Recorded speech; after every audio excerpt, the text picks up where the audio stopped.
So it's only been 4 weeks since we pulled this out of its resting place where it had been for 20 years. So let's crack on with the rear wheel drive V6 project. We're going to get on with all the welding and getting the body prepared. So it's now clean it all, stone chip all this and do the same on the other side. This is like a stone chip, quite thick.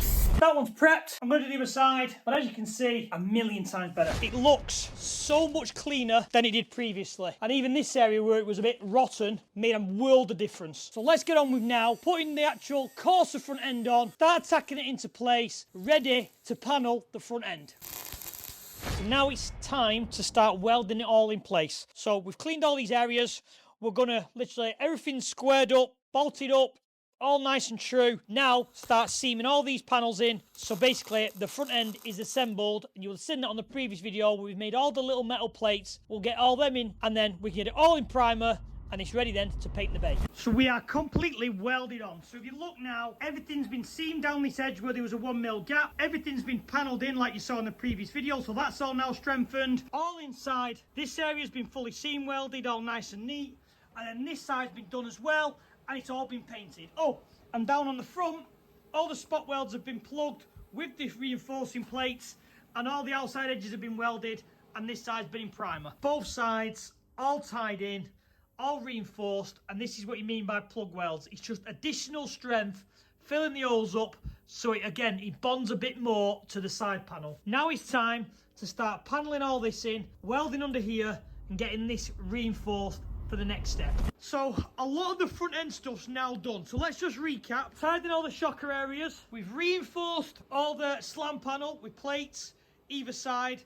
We've plated both sides of the ends to tie into the slam panel. We've tied all this side in. So all this area now is technically finished. We have put the front end on because we now need to line up this scuttle panel area. I've patched up these holes here. I've relocated the power steering bolt under there, which was normally where these 4 holes are. But now obviously we need to start thinking about putting the windscreen in, the wiper motor.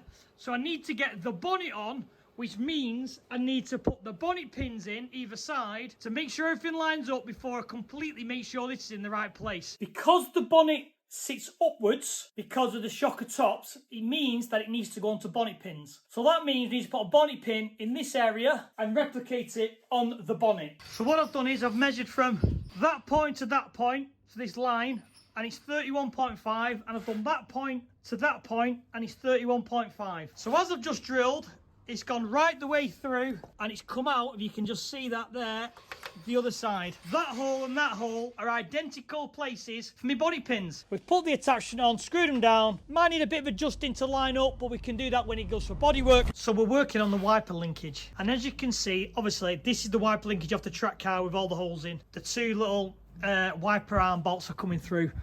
Now, how close is that clearance on that servo? I need to start making a bracket here to support it, and then I've got 2 other brackets to make to support the top. But that there is insanely close to the point of when the actual wiper linkage I do put on, I'm going to notch it out slightly to give it a bit of clearance. Wiper linkage now finished. I've made a plate here, which is a supporting plate with obviously a dimple die in, and then I've made 2 little additional brackets there, and they're all welded up onto the bulkhead. So that there now is super strong.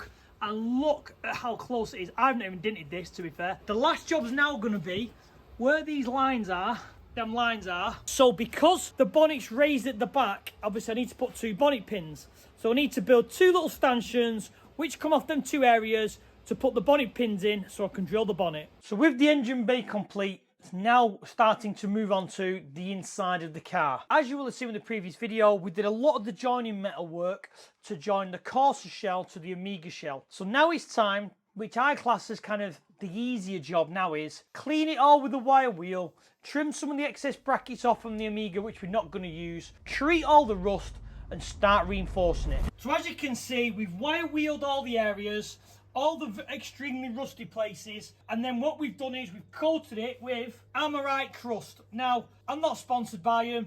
I've tried everything on the market, all sorts of stuff, and this is the only thing which seems to work. Basically, you paint it on, it goes a black colour, which then has done the chemical reaction from converting the rust back to technically workable metal, and after 3 hours it's ready to put a coat of what I use, like a red oxide zinc primer. So basically then you can start cleaning it up, doing your metal work, doing your tidying up, but the rust has all been treated. All been treated with the rust proofing. I'm really not happy with this area, so that's going to go. This area has already been cut out, as you can see. All the back panels all been treated, all the arches all been treated, ready to kind of start welding all the reinforcement plates. Another little job I've done because they're annoying me, I've cut the audible arches off. When you look at the kit we're going to get, which is obviously going to be the same as the black one, fingers crossed, the back motorsport one, it brings it out 2 inches anyway, and it'll cover all this arch, so you don't need that metal arch. So one extra job will be is to tie the Amiga lip into the Corsa arch, which technically doesn't need doing, but just for a bit of reinforcement, just to put a patch in, I'll make that. Oh, and also what I've done is I've cut all this horrible area out. So we obviously cut the arch off, the extended bit. Now technically it doesn't have to be pretty around here. The reason being is the body kit we're going is going to come out and cover it all. It just technically needs to be sealed for dirt and debris. So what I've done is I've cut a strip of steel, which will sit obviously in the arch. So you can understand what we're going to do is I'll scribe a line all the way along. So obviously that's going to sit in the wheel arch. And then this I'm going to cut slits in, say, I don't know, 50 mil long, so then I can tap them up. So then when you tap them up, you'll have square, square, square, and then I can spot weld these on, and then I can seam seal the full area. No dirt and debris is getting inside the car. And this is kind of the finished article. So I've kind of put a little individual spot holes underneath so I can spot weld it to the inner arch. I've tucked it under the quarter panel, so then on the inside I can spot weld, as we said, and every single section. And then all we've got to do then is run a nice clean seam of some kind of like seam sealer. I think that's the neatest way of doing it without going single panels, cutting the quarter off, because as I said, the actual wing's going to come out and you're not going to see none of this. So as you can see, this is kind of the finished article now. We've seam sealed all this edge as we discussed, and if you see all the little spots, that's where I've welded from the inside to seal it. I don't know what I'm going to do with that as yet. I'm probably going to wait till the body kit comes to see where we need to attack with that. But that's how we're sealing the arches, inside and outside. So we've moved around from the arch and we're looking at the back panel. And what I've envisioned when obviously in my head I'm seeing the finished article is, I'm seeing the bumper, but I'm seeing it trimmed out to this lip and then trimmed down to there, because I've trimmed all this away. And the reason being is, imagine this is what I've got in my head, is 2 exhaust either side, like say there and the other side.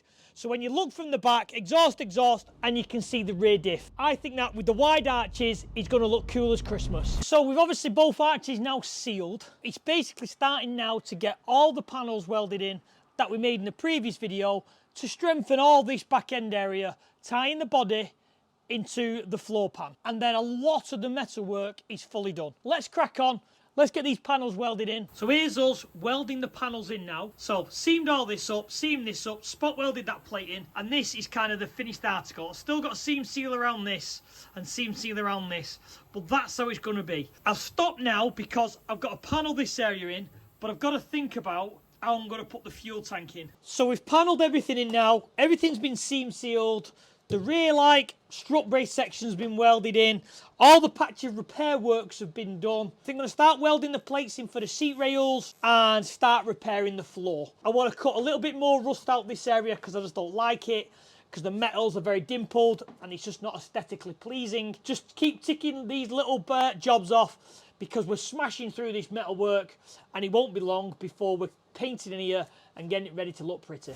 So how many welder fab guys who are around my age, 40s, who on a daily basis shout, "He's on fire!" which is off the NBA game which I had for my Super Nintendo, because I must shout it at least once a day. So this is what I mean by these plates. So the reason why I've always been taught to do this is you're spreading the load of the end of the seat rail around this full area. If you're a metal guy and you're welding, sometimes it's very, very hard to clean metal that clean where you can get a perfect weld all the way around. But by putting it on a spreader plate, let's say a 95% chance all the way around to make it super strong. And the reason why is you can always get 100% fantastic weld around clean metal against clean metal with no impurities coming from the back end. These are probably the most important thing on the car to keep you safe. That's the reason why I always do the 4 corners, reinforce it, replate it,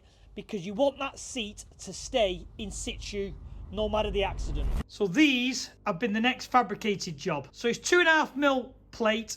We've cut them all out, folded the corners so they're like triangles to put a bit of support. And what these are for, they're for the seat rails. So these are for to go in this area, so you can weld along the edge down the side, so it's super strong, and you've got all the like one there, one there, one there, and one there. Just a nice little simple way of doing it. 2.5mm, 8mm hole, couple of folds, bit of grinding. Yeah, nice and simple, and it works. So to think this has only been 4 weeks now, and we're getting through it so fast. So one job, I've welded up the fuel flap hole. The reason being is the kit will have the fuel flap hole in, but I'm going to have an aluminium tank that you fill from the boot. So then looking inside, we've panelled both sides in. We've tied it up all and reinforced this area. We've done the same on this side. We've panelled all this area in. We've panelled down there. We've done every repair welding work on the rear end that needed doing. We've repaired all this back end. We've primered it. We've cut it out so when you're at the rear you can see the diff from underneath. And then moving on to the middle section. You will have seen us make these plates. And obviously this is what I mean by putting the bars through the plate to go to the strengthening sections, which are here and here. We've done the same on this side, and we've done the same on this side. This floor still needs repairing, that floor still needs repairing, and I still need to put the repair pieces and strengthening pieces in that area. The dashboard's been prepped and cleaned and primed and rust treated. I've boxed in both sides now, so they're all nice, safe and secure. And then moving to the front, which is the massive transformation, is obviously it's got a full front end on now. You will have seen us weld it all in, weld the slam panel in, get the front end constructed. We've took the engine out. We're ready now to start thinking about paint, putting the engine in, and getting it running. Other than the 2 bits of floor, which I've said about, which is there and there, all the metal work is done. We're now on to the rebuilding part and making it look pretty part with adding paint. So put in the comments what colour you think. There's been a bit of a debate online where we should go. Put it in the comments. And yeah, looking forward to getting this back running.